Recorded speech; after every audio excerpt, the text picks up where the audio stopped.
আলহামদুলিল্লাহ ওয়াকাফা ওয়াসালামুন আলা ইবাদিহিল্লাযিনা ইসতাফা আম্মা বা'দ।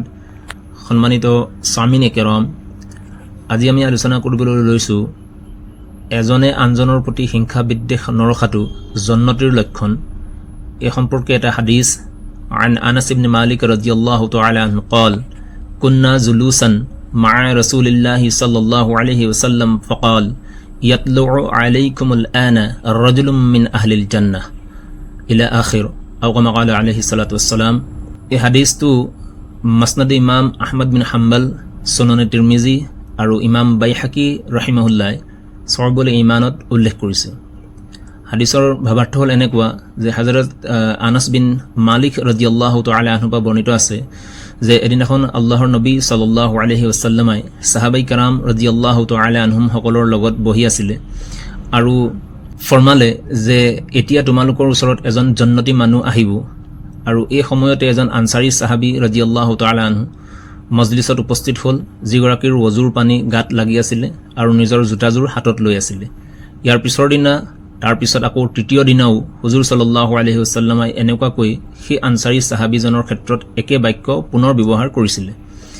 এই ধৰণৰ আল্লাহৰ নবী সাল্লাল্লাহু আলাইহি ওয়াসাল্লামৰ মুখ মুবাৰকৰ কথা বা মুখ মুবাৰকৰ পৰা জন্নতৰ খুশখবৰি পোৱা ব্যক্তিজনৰ ব্যক্তিগত আমল কি আছে জানিবৰ কাৰণে হযৰত আব্দুল্লাহ বিন আমৰ ৰাদিয়াল্লাহু তাআলা আনহুৱে এইটো সিদ্ধান্ত কৰিলে যে কেনেকৈ এই আনসাৰী সাহাবীজনৰ দুনিয়াত থাকোঁতে জন্নতৰ শুভ সংবাদ পালে।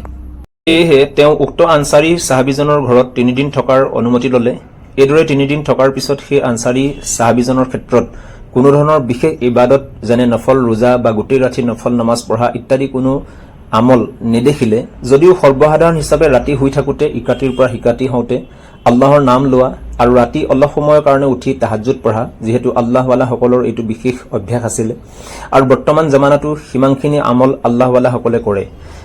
গতিকে হযৰতে আব্দুল্লাহ বিন আমৰ ৰাদিয়াল্লাহু তাআলা আনহুৱে এইখিনিৰ উপৰিও আৰু কিবা তেখেতৰ বিশেষ আমল আছে নেকি সুধিলে, তেতিয়া সেই আনসাৰী সাহাবীজনে তেনেকুৱা কোনো বিশেষ আমল নাই বুলি ক'লে।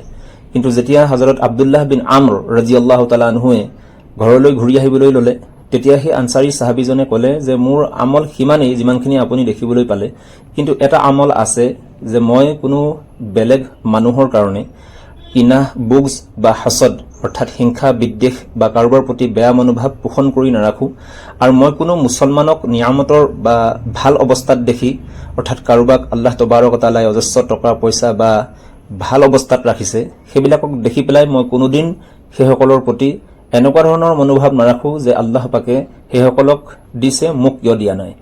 গতিকে এনেকুৱা ধৰণৰ চিন্তাধাৰা বা মনোভাৱবিলাকৰ পৰা সেই সাহাবীজন সম্পূৰ্ণ পাক আছিলে আৰু প্ৰত্যেক দিন সকলোকে মাফ কৰিয়ে দিন অতিবাহিত কৰিছিলে।